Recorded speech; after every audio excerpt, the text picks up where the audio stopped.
जे गगन में महके पवन में हर एक मन में सद्भावना। नमस्कार विद्यार्थी मित्रों, आज आपणे एक्टिव वॉइस पेसिव वॉइस जे चेंज द टेक्स्ट नामनो जे टॉपिक छे एनी अंदर आवतुं एक्टिव वॉइस छे, चेंज द टेन्स छे, जेंडर छे, सिंग्युलर प्लुरल छे અને પ્રોનાઉન્સ છે। આ ફેરફારો તમામ આ ટોપિકની અંદર આવે છે, જેની અંદર આપણે ચેન્જ ધ ટેક્સ્ટમાંથી એક્ટિવ એન્ડ પેસિવ વોઇસ ટોપિકની ચર્ચા કરીશું।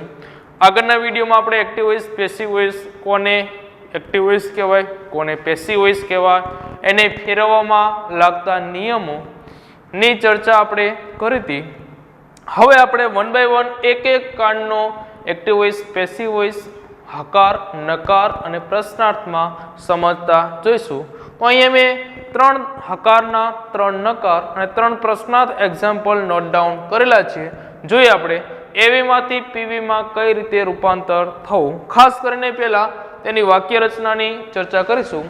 સિમ્પલ પ્રેઝન્ટ ટેન્સ એટલે કે સાદો વર્તમાન કાળ દરેકને ખબર છે કે તેનો ઉપયોગ દરરોજ, નિયમિત, વારંવાર બનતી ક્રિયા માટે ઉપયોગ થાય છે, તો સનાતન સત્ય છે, કહેવત છે, વૈજ્ઞાનિક અને ગાણિતિક નિયમો માટે પણ ઉપયોગ થાય છે। આગળ આપણે ટેન્સના જે કંઈ વિડીયો લીધેલા છે એની અંદર તમે જોઈ ગયા છો। તેમ છતાં પણ આજે સાદા વર્તમાન કાળની અંદર આપણે એક્ટિવ વોઇસ અને પેસિવ વોઇસની વાક્ય રચના જોઈશું। એક્ટિવ વોઇસ એટલે સાદા વર્તમાન કાળની હકાર વાક્ય રચના, એક વાક્ય રચના નોટ ડાઉન કરેલી છે। પ્રશ્નાર્થ આવશે તો તેની અંદર ટુ બી નું રૂપ આગળ એટલે કે ડુ ડઝ આગળ આવી જશે, અને જો નકાર હોય તો ડુ ડઝ પ્લસ નોટ વચમાં એડ થશે। તો અહીંયા ખાલી હકારની વાક્ય રચના લખેલી છે। શું આવે તો આગળ કર્તા આવે, ક્રિયાપદનો મૂળ રૂપ આવે અથવા ક્રિયાપદને એસ કે ઈએસ પ્રત્યય વાળું પણ રૂપ આવે છે, અને ત્યારબાદ કર્મ અને અન્ય શબ્દ એટલે કે તેને ઓળખ સૂચક શબ્દ જે કે every day, daily, always, often, usually, generally, sometimes જેવા શબ્દ છે એ પણ પાછળ આવી શકે છે, એને આપણે અન્ય શબ્દ કહીએ છીએ। પેસિવ વોઇસની અંદર રૂપાંતર કરીશું ત્યારે શું આપણો પહેલો નિયમ શું છે, આગળ આવે કર્મ, કાળ આધારિત ટુ બી નો રૂપ, સાદો વર્તમાન કાળ છે એટલે ટુ બી ના રૂપ કયા આવે એમ, ઇઝ અને આર। જો કર્મ એક વચન હોય તો ઇઝ મૂકવું, જો કર્મ બહુવચન હોય તો આર મૂકવું, અને જ્યારે કર્મ તરીકે મી આપેલ હોય અને કર્તાના સ્થાને એટલે કે આગળ આવે ત્યારે આઈ થઈ જાય તો ત્યાં કણે એમ મૂકવામાં આવે છે। આ ત્રણેયનું સિલેક્શન એવી રીતે થશે કે કર્મ આધારિત થશે। આઈ હોય તો એમ, ના સિવાય એક વચન હોય તો ઇઝ, બહુવચન હોય તો આર મૂકવો। ઓકે, અહીંયા મેં વચમાં ઓબ્લિક કરેલા છે, ખાસ ધ્યાન રાખજો, 3 માંથી કોઈ પણ એક આવશે। ના પછી ત્રીજો નિયમ શું છે, ચાલુ કાળમાં બીઈંગ આવે, પૂર્ણ કાળમાં બીન આવે અને સિમ્પલ મોડેલ એક્ઝિલરીમાં બી આવે। સાદા કાળમાં કંઈ જ આવતું નથી એટલે ત્રીજો નિયમ લાગુ પડશે નહીં, ખાસ ધ્યાન રાખજો। ડાયરેક્ટ ચોથો નિયમ છે વર્બ નંબર 3 એટલે કે ક્રિયાપદનો ભૂતકૃદાંત મૂકવામાં આવે છે। ના પછી બાય પ્લસ કર્તા, આગળ આવેલો કર્તા છે ક્યાં લાવવાનો છે બાય વડે પાછળ, અને પાછળ અન્ય શબ્દ આપણે મૂકીશું। હા, અન્ય શબ્દમાં ખાસ ધ્યાન રાખજો, જ્યારે સમય અને સ્થળ સૂચવતા શબ્દ હોય તે પાછળ આવે છે, અને ના સિવાયના જે શબ્દ હોય તે પાછળ ક્રિયાપદની પાછળ સેટઅપ થઈ જતા હોય છે। એટલે ભાષાંતર તમે વાક્ય ગોઠવશો એટલે ખ્યાલ આવી જશે કે આ શબ્દ ક્રિયાપદની સાથે જ રિલેટેડ થઈ જશે, જેના કારણે એવા શબ્દ આગળ આવે।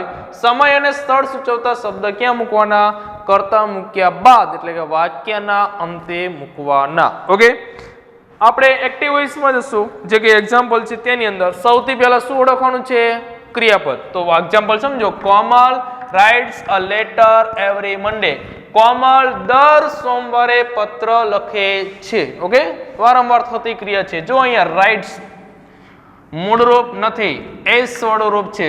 ઓકે, રાઇટ સ્પેલિંગ પાછળ એસ લાગેલો છે એટલે સાદો વર્તમાન કાળ થઈ ગયો, કાળ નક્કી થઈ ગયો। હવે ક્રિયાપદને હું વડે પ્રશ્ન પૂછો, એટલે જવાબ શું મળે? હુ એટલે કે કોણ લખે છે તો જવાબ મળે આગળ. એટલે શું બને? Active voice. અને કોણ છે? કોમલ. તો કોમલ આપણું કર્તા બન્યું. ફરીને ક્રિયાપદને વોટ વડે પ્રશ્ન પૂછો. શું લખે છે તો જવાબ મળશે પત્ર લખે છે તો પત્ર આપણું શું મળ્યું? કર્મ. રેડી? કર્તા, ક્રિયાપદ, કર્મ ત્રણેય વસ્તુ મળી જાય એટલે પેસિવ વોઇસ. પહેલો નિયમ છે પેસિવ વોઇસમાં રૂપાંતર કરીશું ત્યારે કર્મ એ કર્તાના સ્થાને આવે. A letter. બીજો નિયમ કાળ આધારિત ટુ બી નો રૂપ સાદો વર્તમાન કાળ એમિઝાર આવે. એક જ પત્ર છે એટલે શું મૂકીશું? ઇઝ. ઓકે. ત્રીજો નિયમ લાગુ નથી પડતો. ચોથો નિયમ ક્રિયાપદનું ભૂતકૃદંત. આનું ભૂતકૃદંત શું થઈ જાય? રિટર્ન. ના પછી letter is return.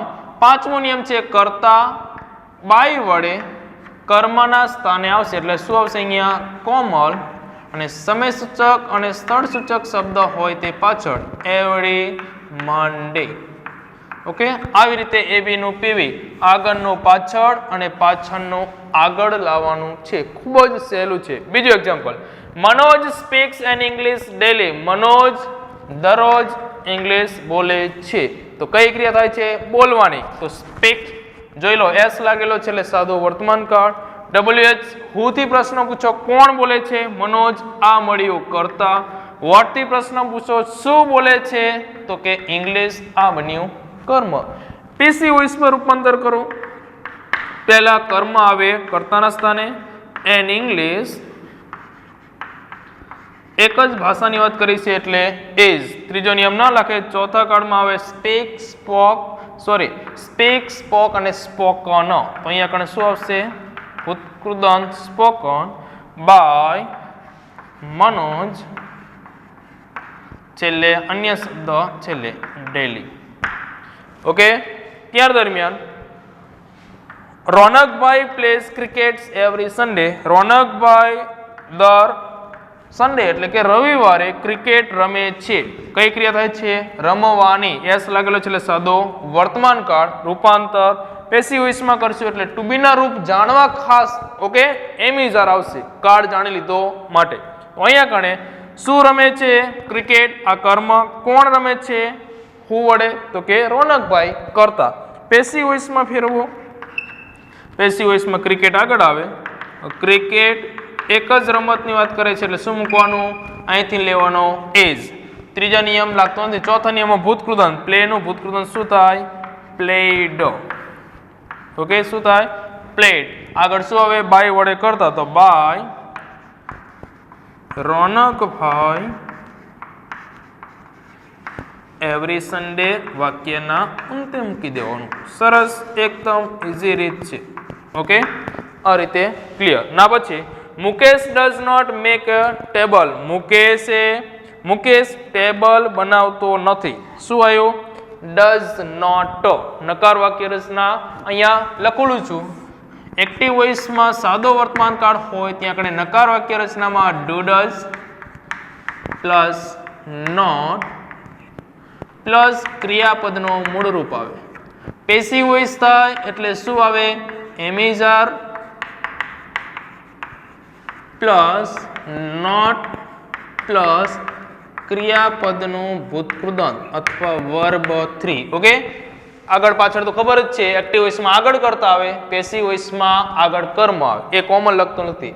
Do does ના બદલે શું આવે? એમિઝાર. નોટ નું નોટ મૂળ રૂપનું ભૂતકૃદંત. આ બને નકાર વાક્ય રચના. ખાસ ધ્યાન રાખજો. ઓકે. જોઈએ અંદર એક્ઝામ્પલ ની અંદર શું કહે છે? Mukesh does not make a table. કઈ ક્રિયા નથી થતી? બનાવવાની. કોણ નતું બનાવતું? મુકેશ. શું નતું બનાવતો? ટેબલ. પેસિવ વોઇસ ની અંદર રૂપાંતર કરો એટલે શું આવશે? કર્મ આવી જાય આગળ. અ ટેબલ એક જ છે એટલે ઇઝ આવશે. નોટ નો નોટ આવશે. ભૂતકૃદંત કીધું છે એટલે મેક, મેડ, મેડ. બાય નામ હોય તો પાછળ નામ જ મૂકવાનું છે. ઓકે. જો અહીંયા કણે મુકેશના બદલે હી આપેલું હોત તો આ પાછળ આવે તો હીની જગ્યાએ શું થઈ જાત? એની કર્મ વિભક્તિ એટલે હિમ થઈ જાત. ખાસ ધ્યાન રાખજો, કર્તાના સ્થાને નામ હોય તો કર્મના સ્થાને નામ જ મૂકવું. કર્તાના સ્થાને કર્તા વિભક્તિનું સર્વનામ હોય તો કર્મની જગ્યાએ તેની કર્મ વિભક્તિ મૂકવી. આગળ બીજું એક નકાર વાક્ય છે, she does not ask puzzle. તેણીની પઝલ એટલે કોયડા ઉખાણા પૂછતી નથી. કઈ ક્રિયા નથી થતી? પૂછવાની. આ મળ્યો ક્રિયાપદ. હું વડે પ્રશ્ન પૂછો, કોણ નથી પૂછતો? તો સી. આ મળ્યો કર્તા. વટ વડે પ્રશ્ન પૂછો, શું નથી પૂછતી? તો મળશે ઉખાણા. તો આ મળ્યું આપણું કર્મ. ઓકે, પેસિવ વોઇસ ની અંદર રૂપાંતર કરો, કર્મ આવે આગળ. તો પઝલ ઉખાણાની એક જ વાત કરી છે એટલે ઇઝ, નકાર છે એટલે નોટ, ક્રિયાપદનું ભૂતકૃદંત એટલે આસ્ક્ડ, બાય. જો અહીંયા સી આપેલું છે, સર્વનામ છે કર્તા વિભક્તિનો, કર્મના સ્થાને જાય એટલે શું થઈ જશે? અહીંયા કણે ર. ઓકે, આ રીતે એવી માંથી પીવી. ના પછીનું હજુ એક વાક્ય નકાર છે, જોઈ લઈએ. You do not drink a tea. તમે, યુ ડુ નોટ ડ્રિંક, તમે ચા પીતા નથી. કઈ ક્રિયા નથી થતી? પીવાની. આ બન્યું ક્રિયાપદ. મૂળ રૂપ છે ડુ ડઝ આવે એટલે સાદો વર્તમાન કાળ, સિમ્પલ ઓળખ આપણી મળી જાય છે. કોણ નથી પીતું? તો યુ. આ શું મળ્યું? કર્તા. શું નથી પીતા? ચા. તો આ શું મળ્યું? કર્મ. હવે આપણે નિયમ પ્રમાણે ગોઠવી દો. તો પેસિવ વોઇસ નો પહેલો નિયમ છે કર્મ કર્તાની જગ્યાએ આવે તો અ તે. બીજો નિયમ છે કાળ આધારિત ટુ બી નો રૂપ. સાદો વર્તમાન કાળ છે, એક વચન છે એટલે ઇઝ. નકાર છે તો નોટ નો નોટ. ક્રિયાપદનું ભૂતકૃદંત તો થાય ડ્રંક. ખાસ મહત્વનું. ઓકે, ક્રિયાપદનો કોષ્ટક ગ્રામરની બુકમાં આપેલો છે, તમામ વિદ્યાર્થીને આવડવો જોઈએ. ડાયરેક્ટ ઇનડાયરેક્ટ સ્પીચમાં પણ ચેન્જ ધ ટેન્સ માટે જરૂરી છે. પેસિવ વોઇસમાં વર્બ 3 કમ્પલસરી મૂકવાનું છે, તો એના માટે પણ જરૂરી છે. એટલે આ કોષ્ટક તમામ વિદ્યાર્થીઓએ તૈયાર કરો એવી મારી નમ્ર અપીલ છે. Tea is not drunk by, you નો કર્મ વિભક્તિ યુઝ થાય છે એટલે અહીંયા આપણે યુ મૂકીશું. ઓકે, હવે પ્રશ્નાર્થ વાક્યમાં જોઈએ. પ્રશ્નાર્થ વાક્યમાં ખાસ જોજો, WH વાળા આપણે જોયેલા છે, ડુ ડઝ વાળું હજુ આગળ એક્સ્ટ્રા પ્રેક્ટિસ કરશું, તેમાં આપણે લખીશું. પ્રશ્નાર્થ વાક્યમાં શું ફેરફાર થાય છે?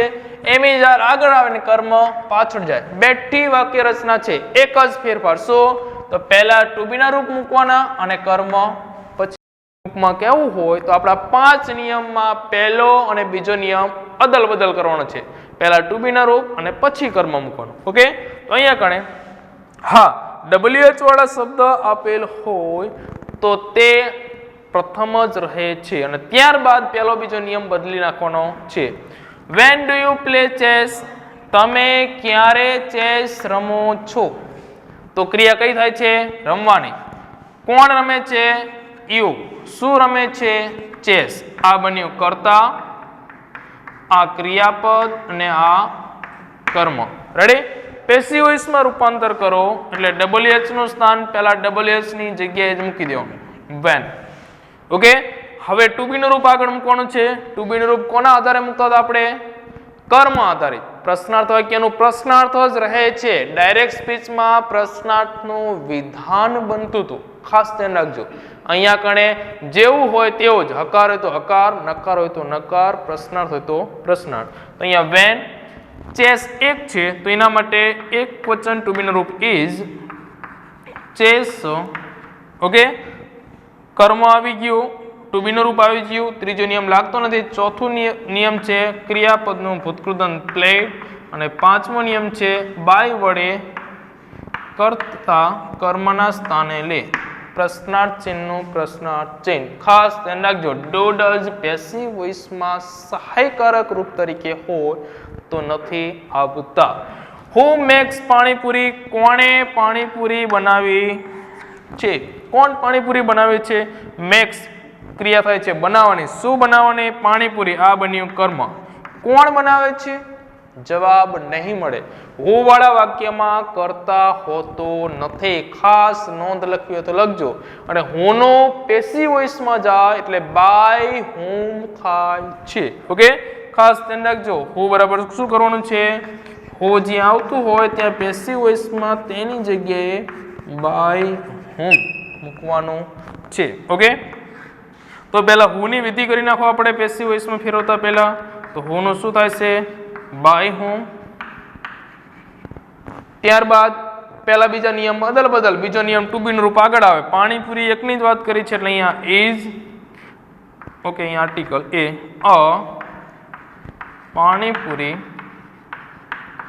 રેડી? કર્મ આવી ગયું, ટુ બી નું રૂપ આવી ગયું. હવે ક્રિયાપદ એટલે મેડ. પાછળ કરતા આવતો નથી તો બાય મૂકવાની જરૂર નથી. વાક્ય આપણું પૂરું. ખાસ ધ્યાન રાખજો, કરતા નથી આવતો એટલે મહેરબાની કરીને ક્યાંય ખીચામાંથી કાઢીને મૂકતા નહીં. What do you drinks? તમે શું પીવો છો? ઓકે, દરરોજ પીણામાં પીતા હશે એટલે પ્રશ્ન પૂછ્યો છે. તો કઈ ક્રિયા થાય છે? પીવાની. તો બન્યું ક્રિયાપદ. કોણ પીવે છે? તમે. આ બન્યું કર્તા. શું પીવે છે? તો જવાબ હોતો નથી. કર્મ વોટ વાળા વાક્યમાં કર્મ જવાબ કર્મ ન મળે. ખાસ ધ્યાન રાખજો. ઓકે, પેસિવ વોઇસ કરો તો પહેલા WH નું WH ના જગ્યાએ ટુ બી નું રૂપ મૂકવો. કર્મ આધારિત કર્મ નથી. વોટ વાળા વાક્યમાં એકવચનનું ટુ બી નું રૂપ મૂકવું. ખાસ ધ્યાન રાખજો. ઓકે, કન્ફ્યુઝન નથી. વોટ ઇઝ કર્મ ના હોય તો ડાયરેક્ટ આવે ક્રિયાપદ. તો આનું ભૂતકૃદન થાય ડ્રંક બાય. યુની કર્મ વિભક્તિ થાય યુ. અહીંયા કણે પ્રશ્નાર્થ છે. રેડી? આવી રીતે એવીમાંથી પીવીમાં રૂપાંતર થશે. 5 નિયમને ફોલો કરતું જાવું. પ્રશ્નાર્થ વાક્યની અંદર ડુ ડઝ નીકળી જાય છે. પહેલો બીજો નિયમ અદલ બદલ એટલે કે પહેલા ટુ બી ના રૂપ મૂકવા અને પછી કર્મ મૂકો. ના સિવાયના પાછળના 3 નિયમ એટલે કે ત્રીજો લાગુ નથી પડતો, બીજા કાળમાં પડશે. પાછળના 2 નિયમ એ મુજબ જ ગોઠવવાના છે. ઓકે, એના સિવાય નકાર વાક્યમાં આવતું ડુ ડઝ નીકળી જાય છે. ડુ ડઝ ની બદલે આપણે એમિઝાર ઉપયોગ કરવાનો છે. ટૂંકમાં આવું યાદ રાખવાનું. ઓકે, અહીંયા આપણે સાદા વર્તમાન કાળનો એવીમાંથી પીવીમાં ફેરવવાનો સમાપ્ત કરીએ છીએ. અસ્તો જય હિન્દ. ઓકે.